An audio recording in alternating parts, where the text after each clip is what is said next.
Ladies and gentlemen, next podcast back in effect. Thank you for joining us. We are here, Arts Arcade, Piccadilly Circus for Television.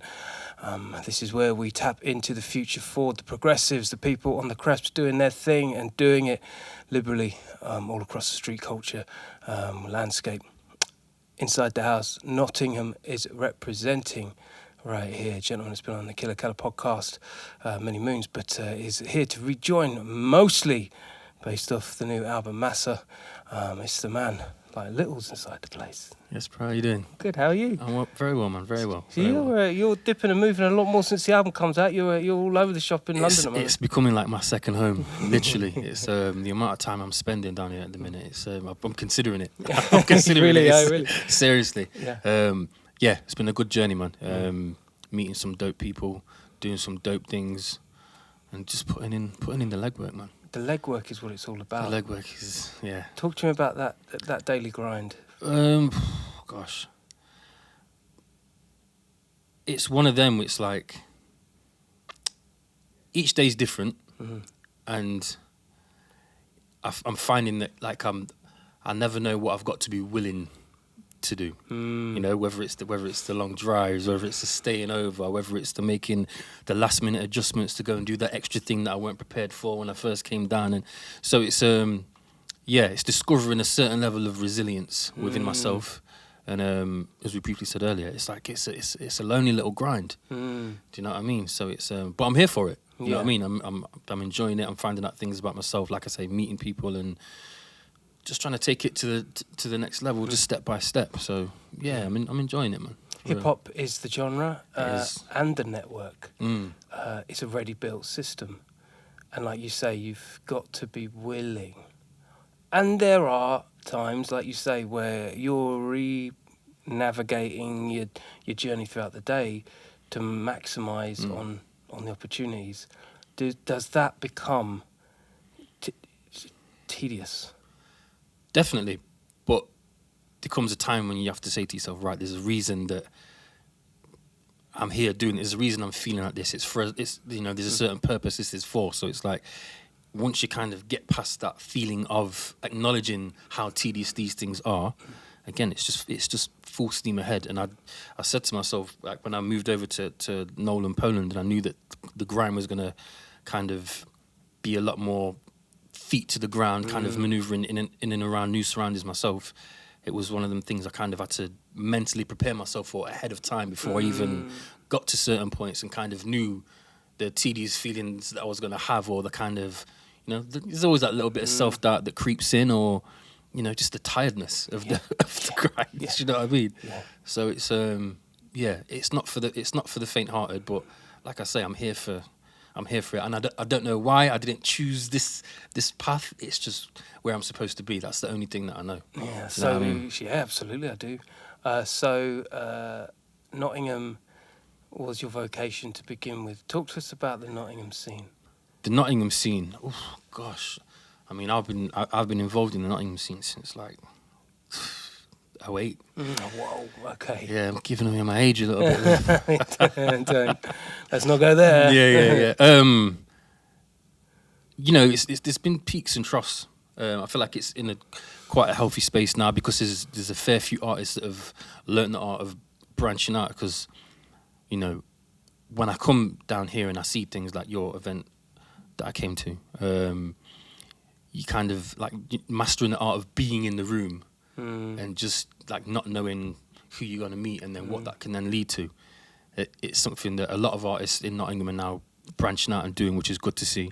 And it's in a healthy space. It's always been, Nottingham's known for, in terms of MCs, it's always been known for having MCs of a particular ilk.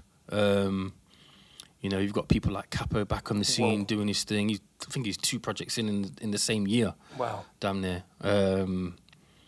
Juggernaut doing his thing, Vandal Savage. There's a healthy pool of MCs and artists. The singers and stuff as well. There's a plethora of artists across the board. Snowy, Window Kid, Brucey, to name a few. Young T and Bugsy. Wow. The list goes on.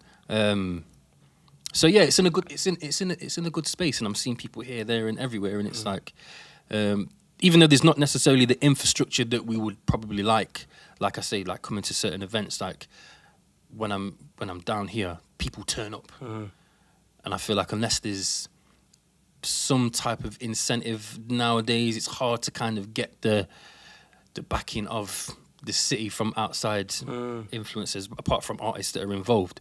So again, it's kind of good to kind of have the best of both worlds. If it's something that I can get involved in knots, you know, I can. But then here, even if it's something I'm not necessarily involved in, I can be in the same space as people that can kind of take things to the next level or just be useful allies in the long run. Do you know what I mean? But it's in a good space for sure. Yeah, there's a lot of people doing the thing. Like I say, it's not just rappers, singers, videographers, filmmakers. Yeah, the creatives are still there, holding it down, man. For real. And Nottingham has been so pure in its, you know, closely knit communities, where, you know, Nottingham City Breakers, peer pressure and Trev, out the Ville, the Ramsey School. So, you know, graph writers like Pulse, Cruel, Dash. I mean, ILC. It's crazy when you think of Beatbox. Like so many. Yeah. What an awesome lineage of culture. And I remember vividly as a kid, there was a documentary on hip hop and black music on TV, and I was super young, but I remember basketball, all these different cultures, you know, roller skating, rollerblading, hockey. What I'm saying is that, you know, street culture has been in its DNA for a long time. And how has that helped set you up, knowing that the lineage is that strong?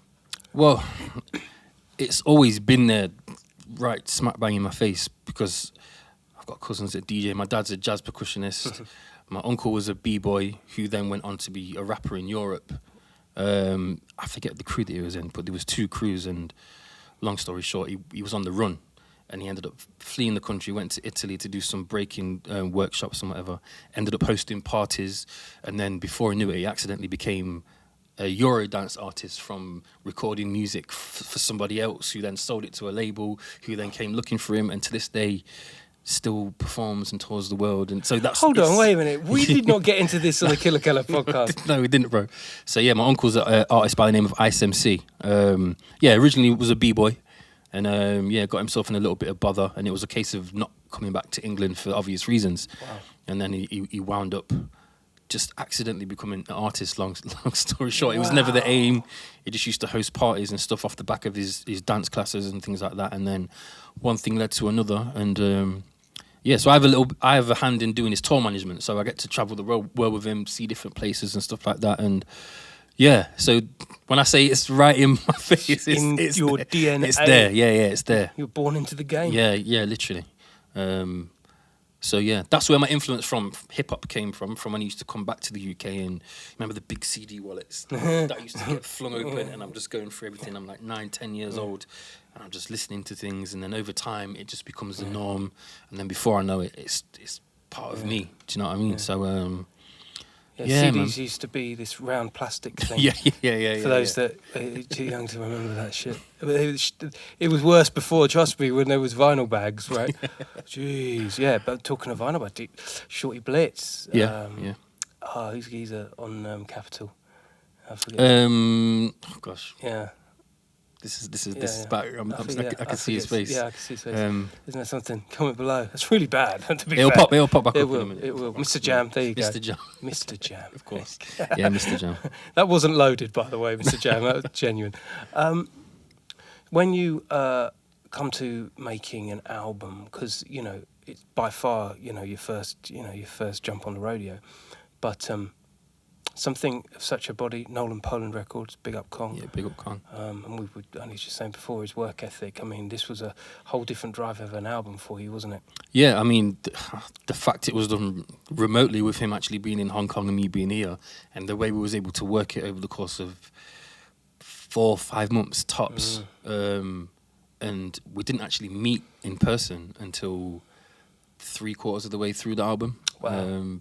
The enigma. Yeah. Literally, that's what everybody seems to say. And yeah, there was just this chemistry it was just there from the jump. We spent around a year just on a bit of a back and forth, building a little bit of a rapport. It was never planned out.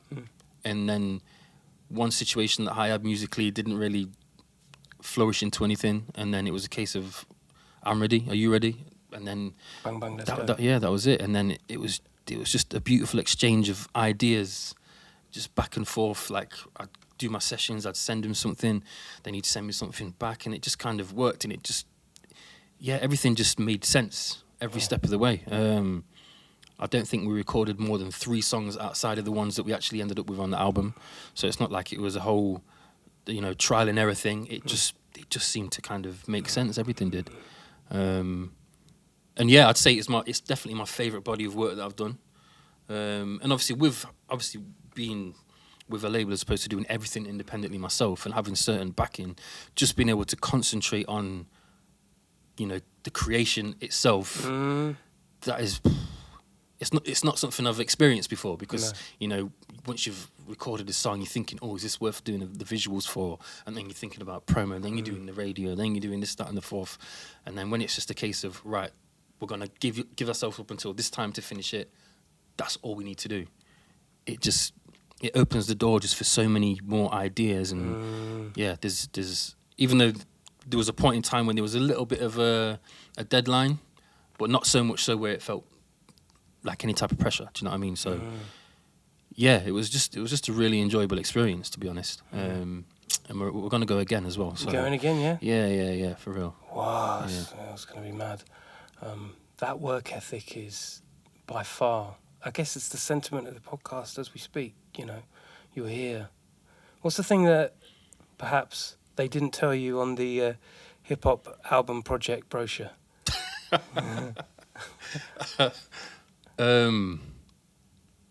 think, as I said earlier, the loneliness of the grind. I look back now at times when I've been doing things before, and you're trying to draw people in from this, whether it's a producer, whether it's a engineer, you're working alongside certain people, and you're trying to get people on board and convince people, I need your backing for this. It works for the most part, but then when it's really time to do the legwork, and I think being on Nolan Poland, and I think that's given me more opportunities to kind of be in certain spaces. So when it is there for you to kind of, put your feet to the ground and actually do the work on, you realise, you look back and you're like, yo, there's no one around, There's no one around. I'm having some interesting phone calls, interesting emails, a lot of back and forth, doing a lot of travelling, and it's like, I'm doing it, I'm out here on my own. How much of the back end of that is sit down with your journal and get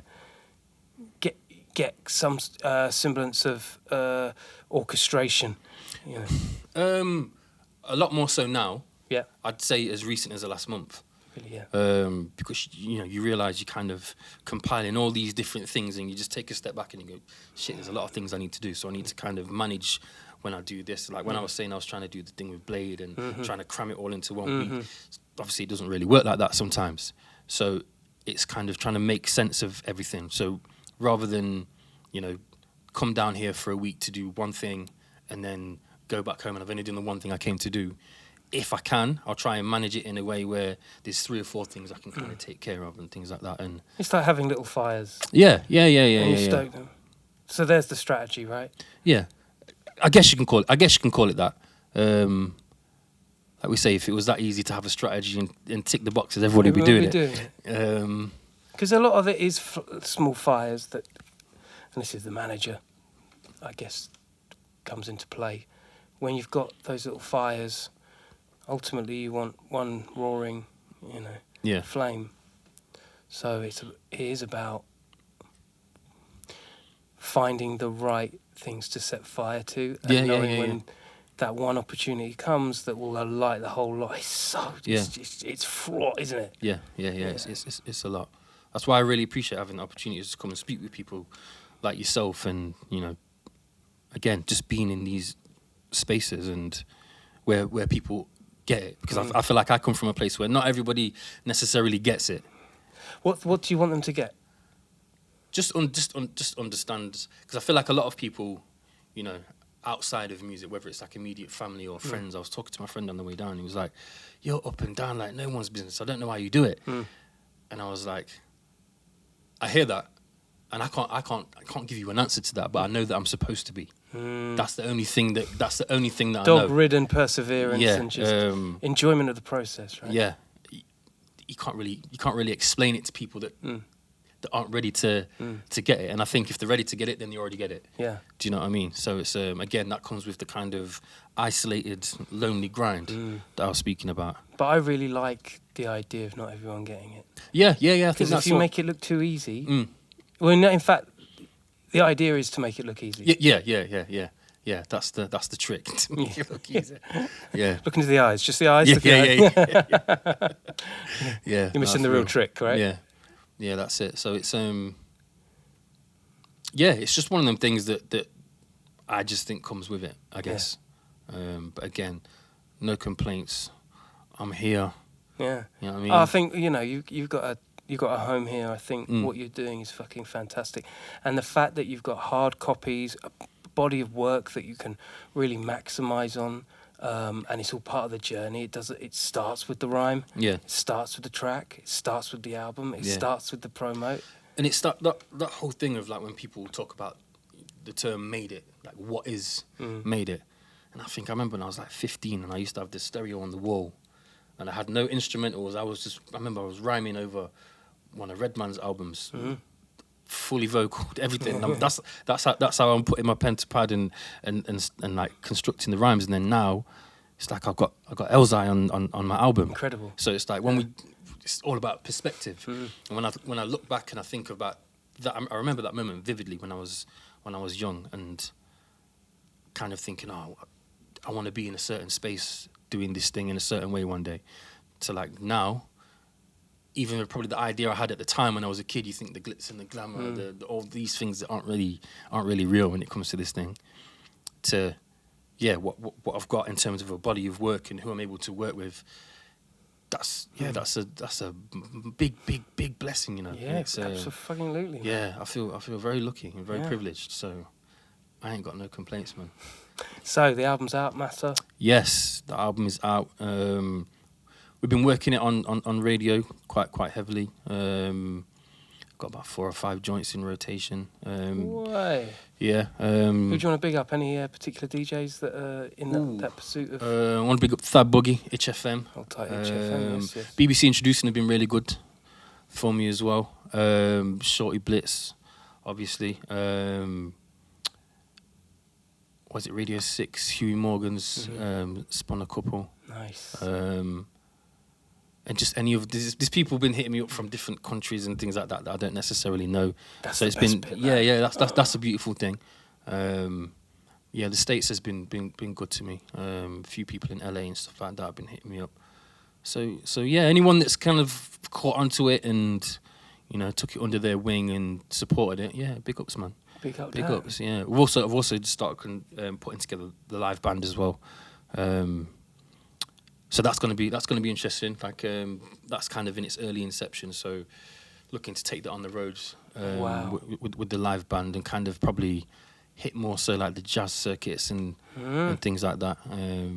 Supporting rap acts and such. That's the plan. At the minute, I'm settling for the PAs while gonna probably take a month or so just to kind of iron out a few kinks with the band stuff and see what works, what doesn't work, and then hit up the promoters and stuff. I'm trying to get on a booking agency, man. That's any booking agents watching this. Crazy. You know what I mean? It's a tough. That's a tough one. Trying to get on the booking agencies, man. Yeah. But yeah, and then 17th of November, supporting Ghostface, alongside Sonny Jim, Black Twang, My Stiggy, and Shorty Blitz. So I'm looking forward to that. Yeah, looking forward to that down at Electric in Brixton. So it's man, it's looking good. Yeah, it's looking good. Wow. I can't complain. There's a lot more work to be done. Do you know what I mean? I'm not by any means settling. The hunger's there, the drive's there. So yeah, we're just going for it, man. You know what I mean? Well, brother, Little's in the place. Next podcast, Killa Kela, like that. Take care of yourselves and don't forget, check out Massa. It's the one. Nolan, Poland. Hold tight, Littles. Big ups. Easy. There you go.